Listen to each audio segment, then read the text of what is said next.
올바른 성탄 축하, 성탄 준비 차원에서 오늘 이 말씀을 드리겠습니다. 오늘의 본문은 마태복음 2장 1절부터 12절까지입니다. 이러니까 성탄 기분이 좀 납니까? 요새 제가 PPT 실력이 많이 늘었죠. 오늘도 기대하십시오. 자, 같이 본문을 한 절씩 교독을 하겠습니다. 헤롯 왕 때에 예수께서 유대 베들레헴에서 나심에 동방으로부터 박사들이 예루살렘에 이르러 말하되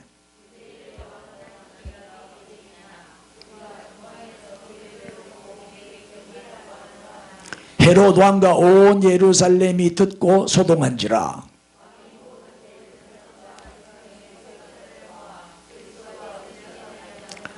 이르되 유대 베들레헴이오니 이는 선지자로 이렇게 기록된 바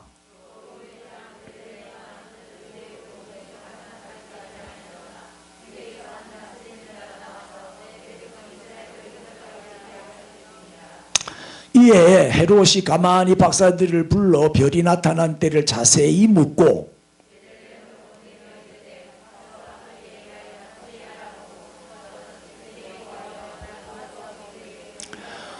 박사들이 왕의 말을 듣고 갈새 동방에서 보던 그 별이 문득 앞서 인도하여 가다가 아기 있는 곳 위에 머물러 서 있는지라.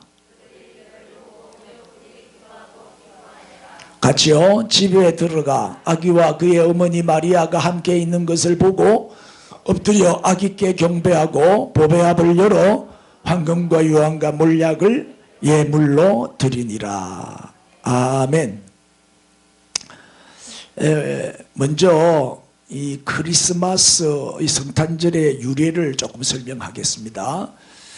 왠지 우리가 12월 25일을 성탄절로 전 세계 교회가 지키고 있는데 그 유래를 좀 살펴보죠. 자, 먼저 크리스마스라는 뜻이 뭘까요? 크리스마스, 이게 라틴어 크리스투스와 마사라는 단어의 합성어예요. 그래서 그리스도와 그 다음에 예배 또는 모임 뭐 이런 뜻이 있는데 예수 그리스도의 탄생을 기념하고 또 축하하고 경배하는 날이 크리스마스, 이제 우리말로 성탄절이 되겠습니다. 전 세계 최대 축제일이죠. 4월 초파일은 뭐 불교 나라만 지키지만은 이 크리스마스는 전 세계가 다 지키잖아요. 온 세상에 미칠 기쁨의 큰 소식이 맞죠? 로마의 그 콘스탄틴 황제가 기독교를 공인했을 때가 언제냐면 주후 313년이에요. 저 이태리 밀라노에서 발표했다고 해서 이거를 밀라노 칙령이라 그래요. 그 이후에 이 로마 교회는 이제 주후 354년부터 12월 25일을 성탄절로 정하고 그때부터 성탄절로 지키기를 시작했습니다. 왜 12월 25일을 성탄절로 정했느냐? 예수님이 정확하게 태어난 날은 몰라요. 알 수가 없죠. 2000년 전 사건이니까 그때 기록이 없으면 모르는 거예요. 성경에도 날짜가 기록이 안 돼 있기 때문에 그래서 이제 로마 교회가 이날을 성탄절로 하자. 그래서 정한 거예요. 왜냐하면 로마의 가장 큰 축제일이 로마는 그 당시에 태양신을 섬겼거든요. 그 태양신의 이름이 미트라예요. 그 미트라교라고도 말하죠. 그런데 그 태양신의 생일이 12월 25일이에요. 그래서 예수님의 생일하고 태양신의 생일하고 막 같은 날로 하자, 일치를 시키자 이래 된 거예요. 왜냐? 자, 하루 해가 가장 짧았다가 길어지기 시작하는 로마의 동짓날이 12월 25일이에요. 우리는 동짓날이 며칠이죠? 22일이잖아요. 그죠? 12월 22일이 동짓인데 로마는 12월 25일이 동짓날이에요. 동지가 뭐지요? 동지가 낮이 제일 짧고 밤이 제일 길고, 그러니까 해가 가장 짧고 밤이 제일 긴 날이 동짓날이잖아요. 그 동짓날 지나고 나면 서서히 어떻게 돼요? 낮이 길어지기 시작하는 거예요. 이제 그죠? 낮이 길어지기. 그때가 이제 태양이 떠오르기 시작한다. 이렇게 이제 해석을 하는 거죠. 태양이 떠오르는 절기다. 그래서 태양의 떠오름을 축하하는 절기. 이게 태양절이라. 로마인들은 태양절을 크게 지키잖아요. 당시에 로마의 태양신 종교를 어떻게 하기 위해서? 흡수하기 위해서. 흡수하기 위해서 태양신 미트라의 생일과 그 다음에 우리 예수님이 뭐로 오셨죠? 우리 장로님도 기도하셨잖아. 빛으로 오신 예수님. 우리 예수님은 이 어두운 세상을 밝히기 위해서 빛으로 오셨잖아요. 그래서 빛으로 오신 예수님과 이 미트라의 생일과 일치시키는 게 좋겠다. 그래야 이 사람들을 우리가 흡수할 수 있다. 이런 생각을 한 거죠. 그러나 초기 교회들은 태양신 숭배일이라고 거부를 했어요. 어떻게 태양신 숭배일을 성탄절로 정하면 되겠냐. 그래서 반대가 많았죠. 그러나 이 전통이 전 세계로 퍼져나가면서 전 세계 교회는 지금까지도 12월 25일을 성탄절로 지키고 있습니다. 그 태양신 숭배가 아니고 빛으로 오신 예수님이기 때문에 우리가 이 날을 성탄절로 지키는데, 날짜가 그리 중요한 거 아니잖아요.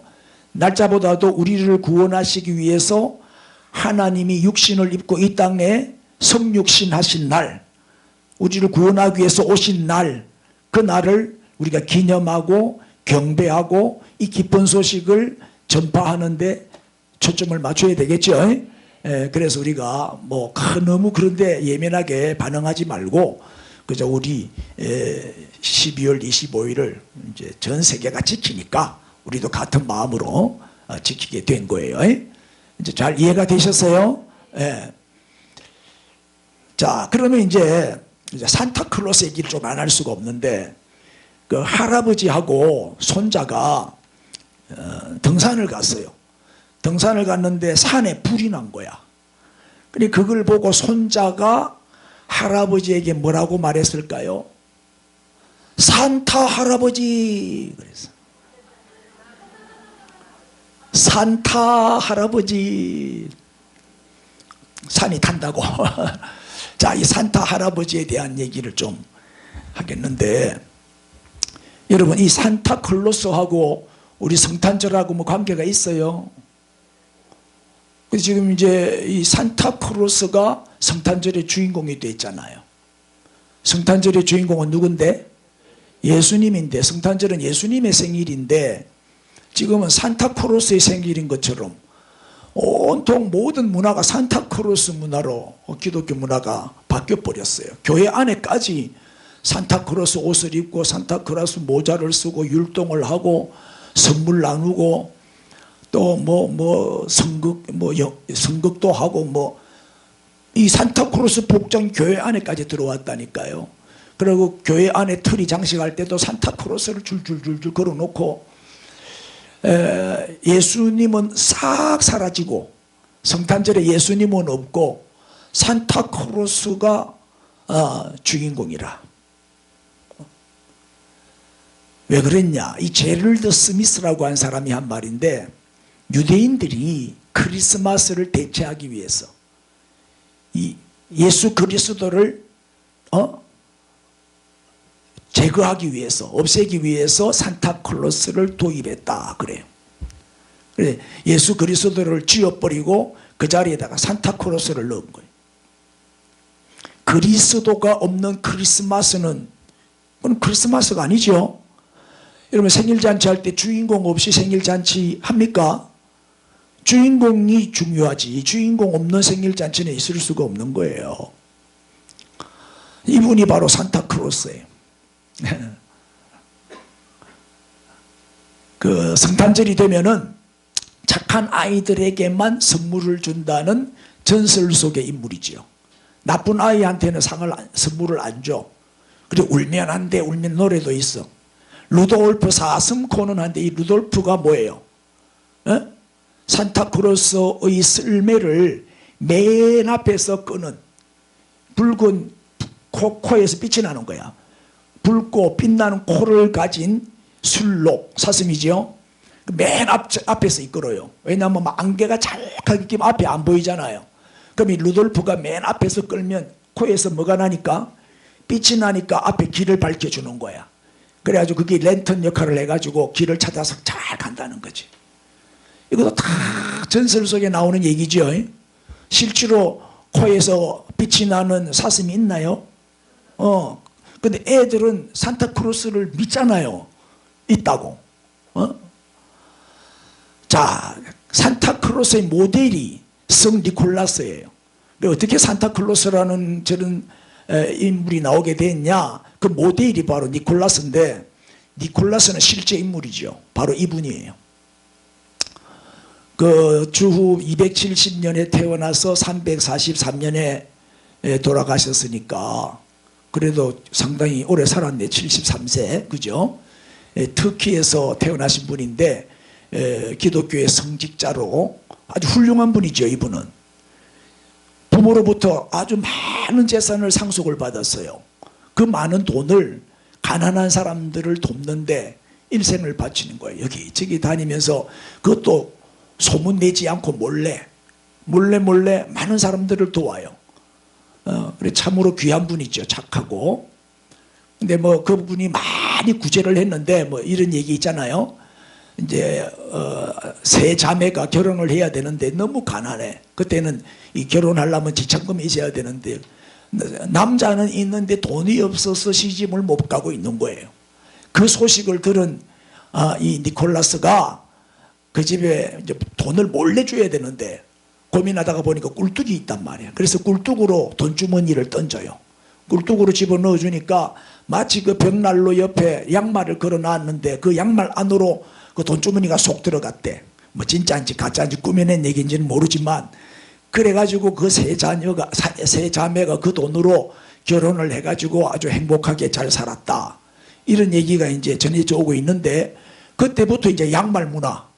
그래가지고 이제 크리스마스 입은 날에 자기 전에 양말을 이제 걸어 놓는 거야. 그러면 산타크로스가 와서 그 양말 안에 이제 선물을 넣어준다고. 그래 우리 어릴 때는 그랬잖아요. 나도 7살 때까지는 믿었어요. 8살 때부터 이거는 아니구나. 꾸며낸 전설이구나. 동화구나. 이래 이제 그래 알았지. 그전에는 정말 믿고 자기 전에는 양말 걸어 놓고 자고 그랬다니까. 원래 이제 이 성 니콜라스가 이 세인트, 그죠? 이 성인, 천주교에서는 이 니콜라스를 성인으로 추앙을 해서 아주 기념하고 지키기도 해요. 그래서 이 영어로 세인트 니콜라스라잖아요. 이거를 이제 네덜란드 사람들이 17세기에 네덜란드인들이 미국에 집단 이주를 해와가지고 산타클로스라고 이제 말을 함으로 이게 영어가 돼버린 거예요. 그래서 세인트 니콜라스가 이름이 산타클로스로 이름이 바뀌면서 이제 이것이 이제 영어 발음이 돼가지고 오늘날까지 산타클로스 이렇게 전해지고 있는 거예요. 유럽에는 거의 가톨릭 국가가 많은데 12월 6일을 성 니콜라스의 날로 지금도 지키고 있어요. 이 날이 이제 니콜라스의 기일이거든요. 죽은 날이거든요. 그걸 기념을 하고 있습니다. 그럼 뭐 여러분 보세요. 이 니콜라스나 뭐 산타클로스나 성탄절하고 예수님하고 상관이 있다 없다? 전혀 없어요. 없는데 이 사람들이 이제 교회 안에까지 침투해 들어와서 성탄의 문화를 산타클로스 문화로 바꿔버린 거예요. 그래서 이제 오늘날 크리스마스는 많이 변질이 돼 버렸어. 자 보세요. 변질된 크리스마스를 몇 개 말씀드리면 첫째가 뭐죠?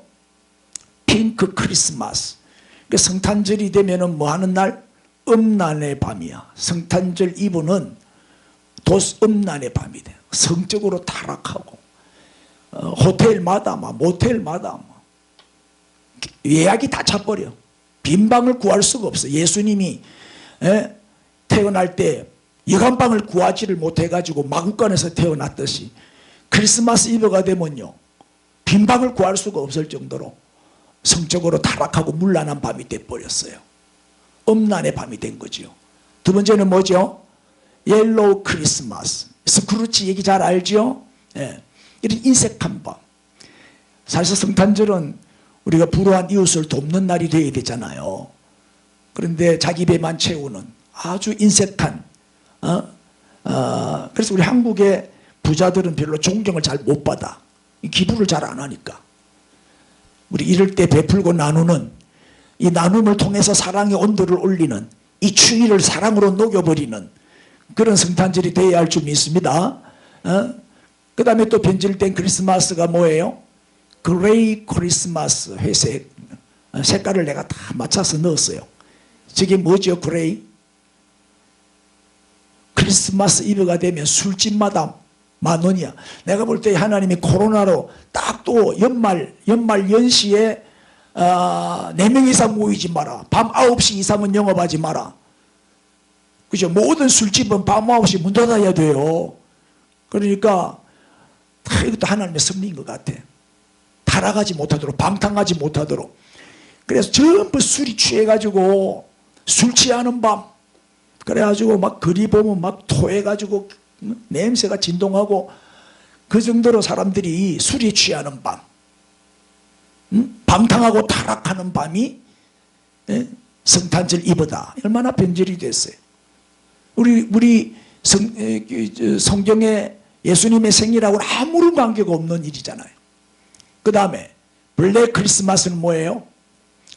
뇌물을 엮고 청탁하고 그래가지고 케이크 밑에다가 돈을 넣어가지고 잘 봐주세요 하고 뇌물 넣는 도박하고 이런 죄 짓는 밤이 돼버렸다. 이렇게 오늘날 크리스마스는 타락하고 범죄하고 인색하고 술 취하고 도박하고 뇌물 넣고 이런 어두운 밤이 돼버렸어. 화이트 크리스마스가 돼야 되잖아요. 근데 블랙 크리스마스가 돼버렸어요.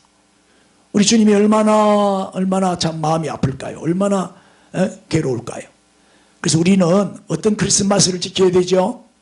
화이트 크리스마스를 지켜야 돼요. 고요하고 거룩하고 경건하고 또 우리 주님의 성탄을 기뻐하며 찬양하고 축하하고 경배하는 날이 되어야 된다. 고요한 밤, 거룩한 밤이 되어야 되죠. 여러분 미국도 보면 크리스마스가 없어져 버렸어요. 미국은 크리스마스를 뭐라 하는 줄 알아요? 해피 할로데이. 성탄절이 크리스마스라는 용어 자체를 못 쓰게 해요. 뭐 백화점이니 교회니 이 용어 자체를 못 쓰게 합니다. 왜냐? 특정 종교의 교주 이름은 사용하면 안 된다. 이래가지고 해피 할로데이. 기도할 때도 어떻게 미국에 이번에 그 바이든 취임식 할 때 어느 흑인 목사님이 기도를 했는데 어떻게 기도를 마무리했죠? 예수님의 이름으로 기도합니다. 그래 못합니다. 모든 종교의 신들의 이름으로 기도합니다. 모든 신들의 이름으로 기도합니다. 미국은 지금 이렇게 기도하고 있어요. 종교다원주의죠. 종교 통합. 모든 종교는 다 똑같다. 하나가 돼야 된다. 통합하자. 이런 운동이 일어나고 있는 거예요. 여러분 영국도 심각해. 영국은 기독교 종주국이었는데 크리스마스를 박스데이, 박싱데이. 이거 왜냐? 크리스마스 때 백화점마다 대박엔 세일을 해요. 막 90%씩 막 세일을 해줘요. 그래서 사람들이 크리스마스가 되면 박스를 들고 가서 박스채로 막 사가 와가지고 박스채로 사온다 이래가지고 박스데이를 쇼핑하는 날이에요. 1년에 딱 한 번 그 성탄절 때 대박엔 세일을 해요. 백화점은 터져나가지. 예수님하고는 아무 상관없는 날이에요. 또 윈터발, 윈터 페스티벌, 겨울 축제일이다. 이렇게 얘기하지 크리스마스다. 이런 용어를 아예 안 쓴다 이 말. 먹고 마시고 즐기고 그저 풍악을 즐기는 축제일이다. 이렇게 변질이 돼버렸어요. 오늘날 크리스마스가. 자 이제 우리는 어떻게 해야 되죠? 올바른 성탄 축하를 해야 되는데 어떻게 하는 것이 올바른 성탄 축하냐? 성탄절의 주인공이신 예수 그리스도를 기억하고 정말 그의 탄생을 진심으로 축하하고 기뻐하고 찬양하고 경배하는 성탄절이 되어야 할 줄 믿습니다. 그래서 오늘 동방박사를 통해서 성탄 축하는 어떻게 해야 되고 또 우리가 성탄절을 어떻게 맞이해야 되는지 오늘 세 가지로 요약해서 말씀드릴게요. 첫째, 시작. 예수님을 직접 찾아와야 돼. 오늘 본문에 1절에 보면 헤롯 왕 때에 예수께서 유대 베들레헴에서 나심에 어디로부터? 동방으로부터. 누가? 박사들이. 그렇게 동방박사지. 동방으로부터 박사들이 왔으니까 동방박사들이 어디에 왔어요? 예루살렘에 이르러 말하되. 자, 여기서 이 베들레헴, 유대 베들레헴에서 나심에 그랬잖아요. 이 베들레헴은 예루살렘 남쪽 8km 가깝죠. 8km면 금방 가잖아요. 여기 베들레헴이 다윗의 고향이에요. 예수님이 베들레헴에서 탄생하셨어요. 다윗의 고향에서. 왜? 다윗의 후손으로 오실 메시아로 구약에서 예언된 분이잖아요. 다윗의 후손으로 오실 메시아니까 다윗의 고향에서 탄생하신 거 우연이 아니죠. 이것도 다 하나님의 계획 속에 베들레헴까지 온 나사렛에서 살았는데 마리아는 나사렛 사람인데 베들레헴까지 와가지고 낳았단 말이에요. 동방에서 왔다 그래. 동방이 어디냐? 뭐 여러 가지 이론이 있어요. 뭐 페르시아일 것이다. 뭐 또 메대일 것이다. 아라비아일 것이다. 여러 가지 학설들이 있는데 가장 정확한 것은 바벨론으로 봅니다. 동방으로부터 할 때 이 동방은 바벨론. 왜냐하면 바벨론에는 유대인 포로들이 많이 이주해가지고 거기서 살았기 때문에 틀림없이 이 박사들이 유대인들을 통해서 메시아에 대한 예언의 그 얘기를 들었을 거란 말이에요. 그 다음에 박사들은 누구냐? 점성학자, 천문학자들인데 전성에 의하면 이 박사들의 이름이 가스팔, 또 메키올, 또 발다살이라고 합니다. 뭐 이거는 성경에 나와 있지는 않지만 전성에 나오는 얘기예요. 이 세 박사가 이제 찾아온 거죠. 왜 예루살렘으로 왔을까요? 예루살렘은 그 당시에 정치와 종교의 중심지였거든요. 그래서 별을 보고 따라왔는데 이 예루살렘과 베들레헴은 가까우니까, 그래서 아마 베들레헴이 중심지니까 베들레헴에서 아마 탄생하지 않았겠냐. 그리고 이제 베들레헴에 와가지고 이제 물어보는 거죠. 자, 예수님을 만나려면 어떻게 해야 된다? 직접 찾아와야 되는 거예요. 여러분, 요새 뭐 비대면 예배 이래가지고 집안에서 소파에 앉아가지고 텔레비 보고 예배 드리는데 참 예배를 할 수가 없죠. 그 예배 시청하는 거지 뭐 예배 드린다고 할 수 있겠어요? 응? 직접 와야 돼요. 예배 드리러 현장에 와야 된단 말이에요. 응? 성탄절에 산으로 바다로 들로 놀러 가면 안 돼요.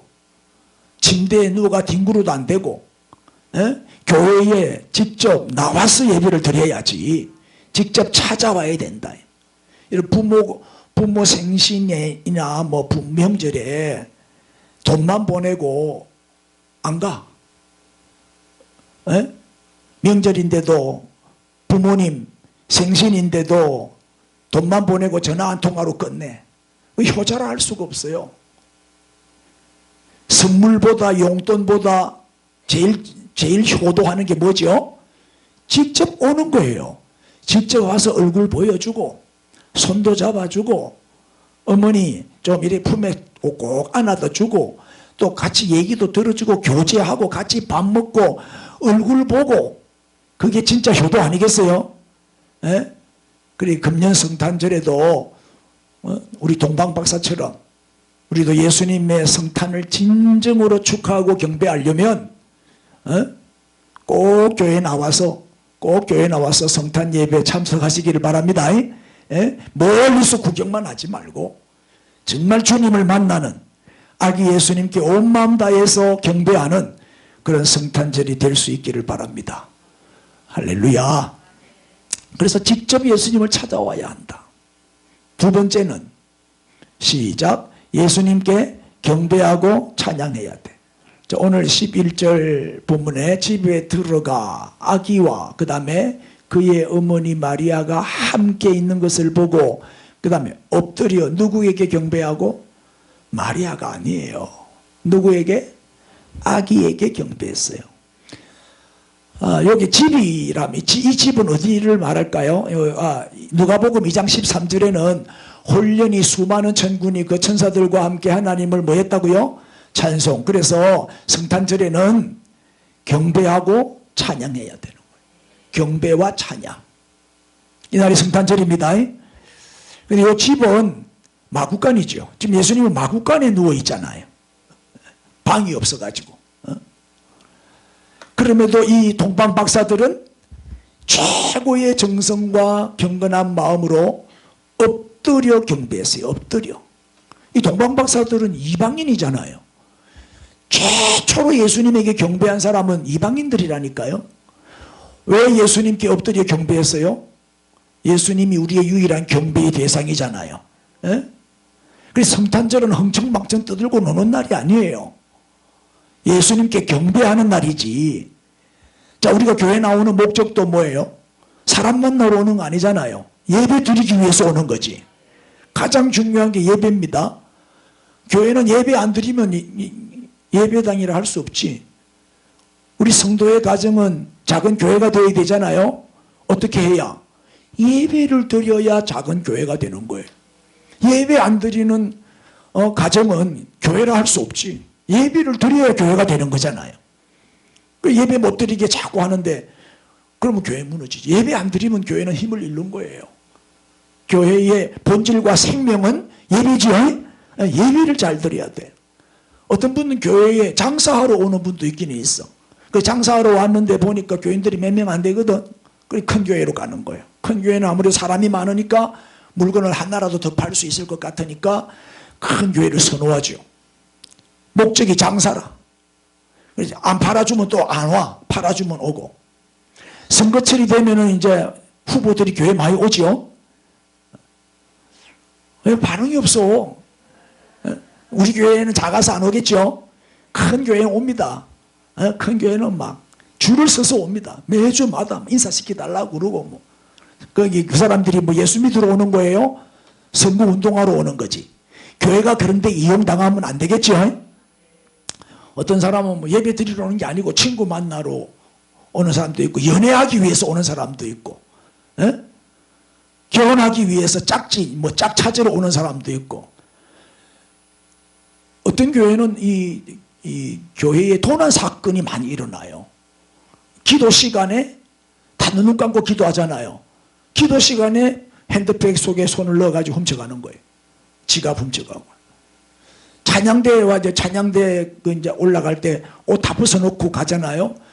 본당에 올라가고 나면 찬양대실에 도둑놈이 들어와서 다 털어가지고 간다니까. 여러분 기도 시간에도 눈을 또 뜰 수는 없으니까 핸드백을 꼭 잡고 기도하세요. 참 험한 세상이 됐어요. 교회 안에 도둑질하러 오는 사람이 있기 때문에 교회 안에. 그리고 교회 안에 또 접시도 많아요. 접시가 뭐죠? 접시를 뭘로 만들어요? 잘 모르네. 이런 아재 개그는 안 통하네. 접시가 뭐예요? 뭐로 만들어요? 사기로 만들잖아요. 그래도 못 알아들으면 할 수 없고.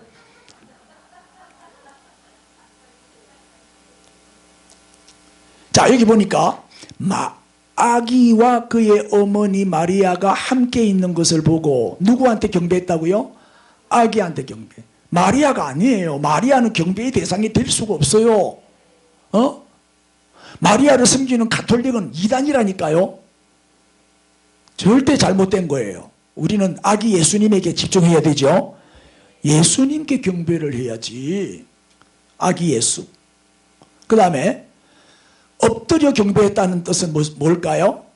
왕에 대한 예의죠. 예수님은 유대인의 왕으로 오셨잖아. 유대인의 왕, 우리의 구원자로 메시아로 오셨단 말이에요. 그거를 메시아를 다른 말로 유대인의 왕으로 성경은 표현하기도 하잖아요. 그게 왕에 대한 예의지. 그 나이 많은 동방 박사들이 그 갓난 애기한테 엎드려 절을 한다는 것은 그분은 우리의 왕이라는 것을 인정한 거 아니겠어요? 그리고 엎드리는 것은 최대의 겸손의 표시잖아요. 겸손한 자만 아기 예수님께 경배할 수 있죠. 자, 경배의 대상은 오직 예수밖에 없다. 우리 예수님에게만 엎드려야 됩니다. 할렐루야. 그래서 오늘도 최선의 예배를 드리십시오. 이 예수님을 구주로 믿고 경배할 때 하나님이 그 예배를 받으시는 거예요. 믿음이 없이 드리는 예배는 하나님이 거절하시지요. 근데 항상 우리가 매주일마다 내가 하는 얘기지만은 오늘 이 예배가 마지막인 예배다, 마지막으로 드리는 예배다라고 생각하면 예배 드릴 때마다 은혜 받고 예배 성공할 수 있습니다. 주님을 높이는 게 예배인데 주님을 최고로 높이려면 어떻게 해야 돼요? 나는 가장 낮아져야 돼요. 내가 낮아지는 만큼 주님은 높아지잖아요. 그래서 엎드려 경배해야 되는 거예요. 에? 내가 낮아져야 주님이 영광을 받으시니까. 에? 자랑을 하더라도 주님을 자랑해야지 나를 자랑하면 안 되죠. 하나님은 지금도 겸손한 자에게 은혜를 주시고 겸손한 자의 기도에 응답을 주셔요. 베들레헴에 가면은 예수님이 태어난 그 자리에 말구육관에 있었던 바로 그 자리에 기념교회가 세워져 있어요. 사진으로 보여드릴게요. 베들레헴의 예수 탄생 기념교회 한번 보세요. 얼마나 큰지. 멋지죠? 이렇게 크게 지어놨어요. 예수 탄생 기념교회입니다. 그런데 저 큰 건물에 들어가는데 문이 한번 보세요. 입구문이 딱 하나밖에 없는데 입구문이 얼마나 작으냐 하면 바로 요겁니다. 보세요. 입구문이 저렇게 작아. 저기 들어가려면 어떻게 해야 들어가죠? 허리와 고개를 숙여야만 들어갈 수가 있어요. 높이가 너무 낮아가지고. 그리고 한 사람밖에 못 들어가. 좁아. 좁고 낮은 문이에요. 저 문으로 들어가면 저 안에 뭐가 있냐? 예수님이 탄생한 그 자리에 다윗의 별을 딱 땅바닥에다가 이렇게 만들어 놨는데 이렇게 생겼어요. 저 자리가 바로 예수님이 탄생한 장소예요. 저게 다윗의 별이거든요. 다윗의 후손으로 오신 메시아잖아요. 그러니까 겸손한 자만 뭐예요? 겸손한 자만 주님을 만날 수 있고 겸손한 자만 경배할 수 있다. 에? 저는 옛날에 한번 가봤는데 우리 다음에 같이 한번 가십시다. 아멘한 사람만 같이 가게 될지어다. 가면 제가 가이드를 잘 할 수 있어요. 설명을 잘 현장 다니면서. 제 원래 제 은사가 가이드잖아요. 그죠? 사진 잘 찍고 설명 잘하고. 우리 집사람이 은퇴하면 가이드 하러 가세요 이러더라고. 저게 사진으로만이라도 한번 보고 가니까 좋죠. 그 다음에 이제 세 번째, 시작. 예수님께 예물을 드려야 돼. 그 첫째는 직접 찾아와야 되고, 두 번째는 경배하고 찬양해야 되고, 세 번째는 예물을 드려야 돼요. 부모님 생일에 빈손으로 안 가죠. 예물을 다 준비해 가지고 가서 축하하죠. 오늘 본문에도 보면 11절에 집에 들어가 아기와 그의 어머니 마리아가 함께 있는 것을 보고 엎드려 아기께 경배하고, 시작. 보배압을 열어 황금과 유황과 몰약을 예물로 드리니라. 황금, 유황, 몰약을 내가 그림으로 보여드릴게. 황금은 여러분 잘 알잖아. 맨날 보니까. 이거 되게 갖고 싶죠?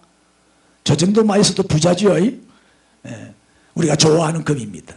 두 번째, 유향은 이렇게 생겼습니다. 유향.